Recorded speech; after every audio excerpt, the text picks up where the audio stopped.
November 21st, 1963, the night before President John F.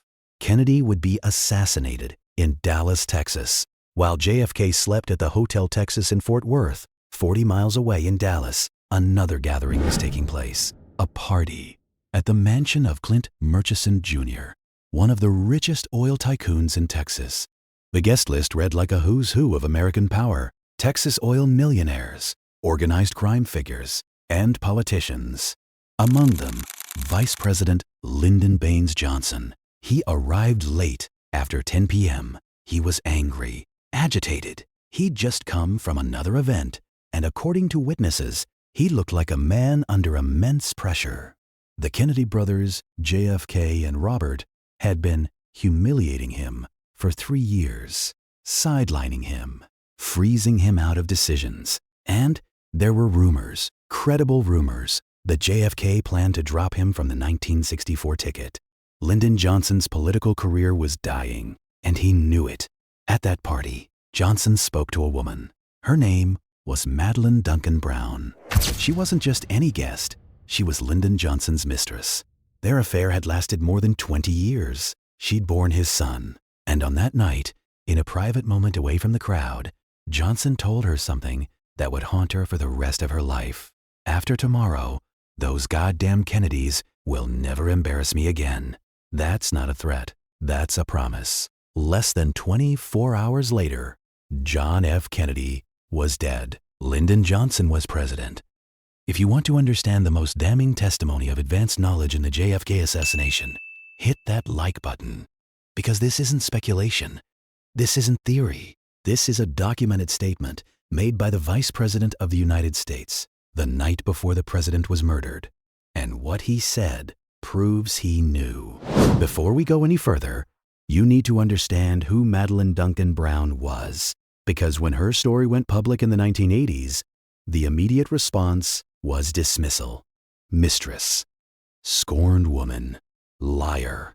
But Madeleine Brown wasn't some random woman making wild claims. Her relationship with Lyndon Johnson was real, documented, and corroborated by multiple witnesses. Madeleine Duncan Brown was born in 1925 in Mexia, Texas. She was an advertising executive in Dallas, intelligent, connected, and by all accounts, strikingly beautiful. She met Lyndon Johnson in 1948 when he was running for U.S. Senate. They began an affair that would last until his death in 1973. In 1950, Madeleine gave birth to a son, Stephen Mark Brown. She always claimed Lyndon Johnson was the father, and there's evidence to support it. Johnson supported the child financially through intermediaries. He visited Madeleine regularly when he was in Dallas, and according to friends and family, Stephen bore a striking resemblance to LBJ, but this wasn't a secret kept in the shadows. People knew. Texas political insiders knew. Johnson's own staff knew.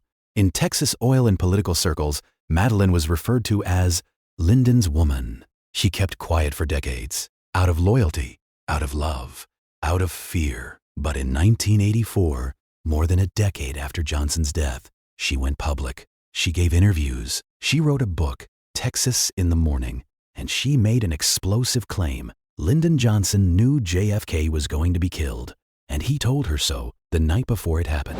Let's go back to that night, November 21st, 1963, Clint Murchison Jr.'s mansion in Dallas. Clint Murchison was one of the most powerful men in Texas. Oil, real estate, banking. He owned the Dallas Cowboys. He had connections to organized crime, specifically Carlos Marcello, the New Orleans mob boss who had publicly sworn revenge against the Kennedys. Murchison also had deep ties to J. Edgar Hoover. In fact, Hoover spent holidays at Murchison's ranch. They were close friends. The party that night wasn't just a social event. It was a gathering of men who hated John F. Kennedy.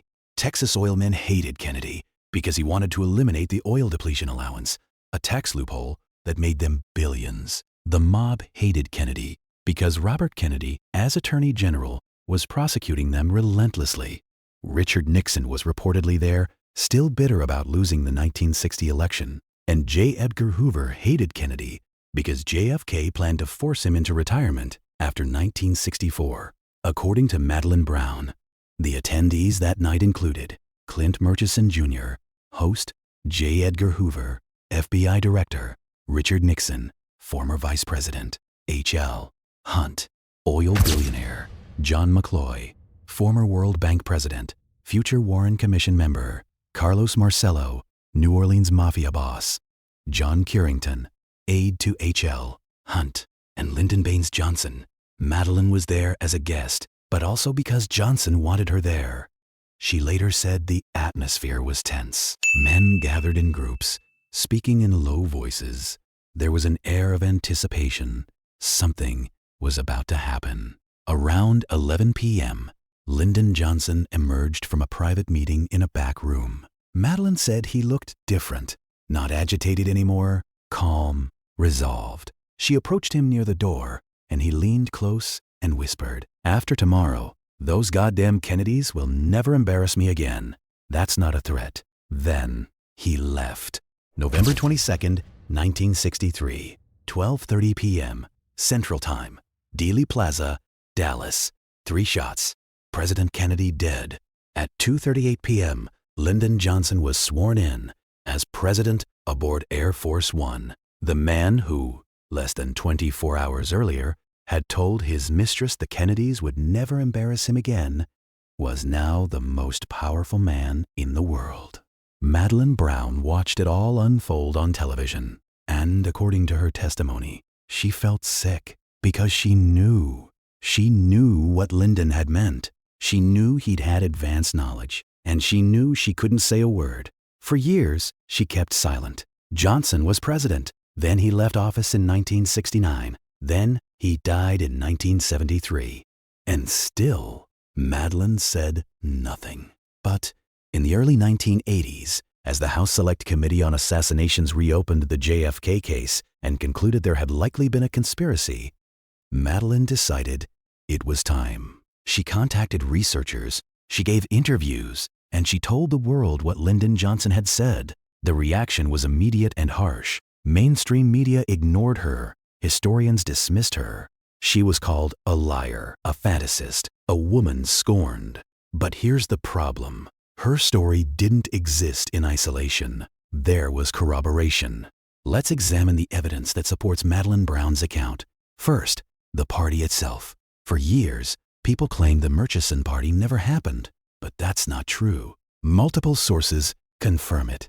John Curington, an aide to oil billionaire H.L. Hunt, confirmed he attended a party at Murchison's home on November 21, 1963.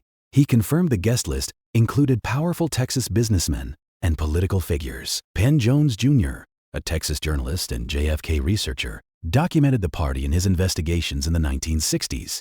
He interviewed people who were there. And most damning, in the 1990s, researchers uncovered FBI documents showing J. Edgar Hoover was in Dallas on November 21, 1963. Official records claimed he was in Washington, but phone records and witness testimony place him in Texas that night. Why would Hoover lie about being in Dallas the night before the assassination? Second, Madeleine's relationship with LBJ. This wasn't a secret. Investigative journalist Robert Caro, who wrote the definitive multi-volume biography of Lyndon Johnson, acknowledged that Johnson had multiple extramarital affairs. Caro didn't specifically name Madeleine Brown, but other historians and journalists have confirmed her relationship with LBJ through interviews with Johnson's staff and Texas political operatives. Third, Madeleine's son, Stephen. DNA testing wasn't as advanced in the 1980s, and Stephen died in 1990 before conclusive paternity testing could be done. But photographs show a striking resemblance to LBJ, and multiple witnesses, including family friends, confirmed that Johnson financially supported the child. Fourth, and most importantly, Madeleine Brown had no financial motive to lie. She didn't sell her story for millions. She didn't write a best-selling book. She lived quietly in Texas, and when she did speak, it was to researchers and independent journalists, not tabloids. She gained nothing but harassment and ridicule. Let's talk about motive, because if Lyndon Johnson had advanced knowledge of the assassination, Or worse, if he was involved in planning it, why? The answer is survival. By November 1963, Lyndon Johnson's political career was in freefall. He was facing multiple scandals. His former aide, Bobby Baker, was under investigation for corruption, and the trail led directly back to Johnson. Life magazine was preparing an exposé that would have destroyed him. And most critically, there were credible reports that JFK planned to drop Johnson from the ticket in 1964. Robert Kennedy despised Johnson. RFK saw him as corrupt, ruthless, and dangerous. And RFK had his brother's ear.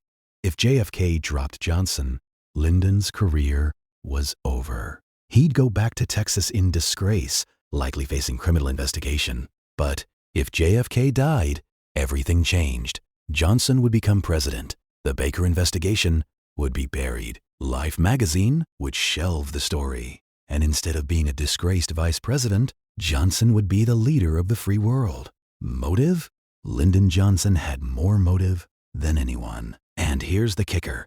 Within hours of becoming president, Johnson began consolidating power. He reversed Kennedy's plans to withdraw from Vietnam. He appointed loyalists to key positions. And when the Warren Commission was formed to investigate the assassination, Johnson personally selected the members, including Allen Dulles, the CIA director JFK had fired, who had his own motive to want Kennedy dead.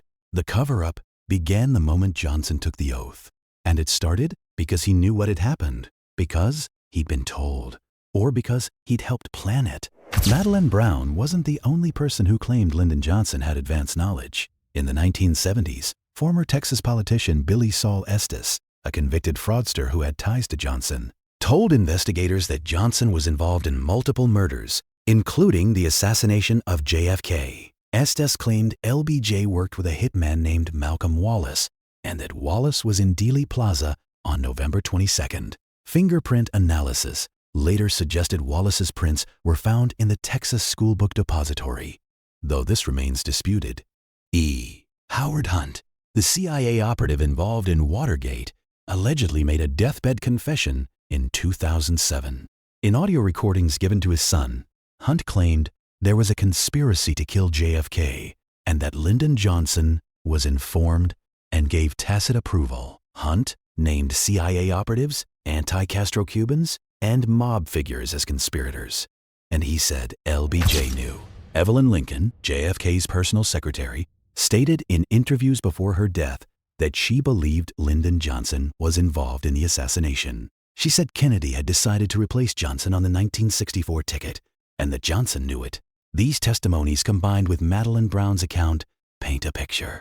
Lyndon Johnson knew the assassination was coming, and whether he actively participated in planning it or simply allowed it to happen, the result was the same. John F. Kennedy died.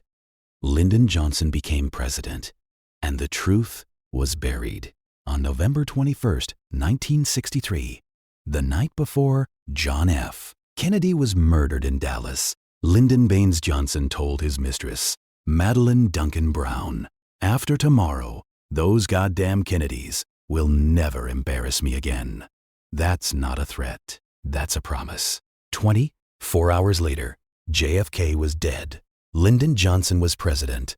Madeleine Brown kept that secret for 2 decades. And when she finally spoke, the world didn't want to listen.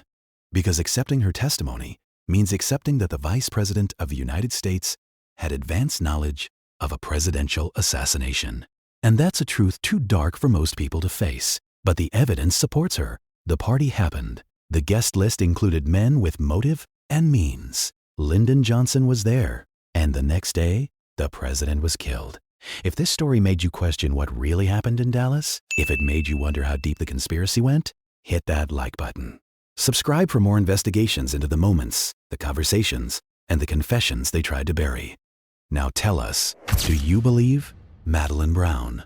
Did LBJ know the assassination was coming, or was he directly involved? Comment below, because history isn't just what they tell us in textbooks. It's also what people whispered in private, the confessions made in the dark, and the promises spoken the night before a president died.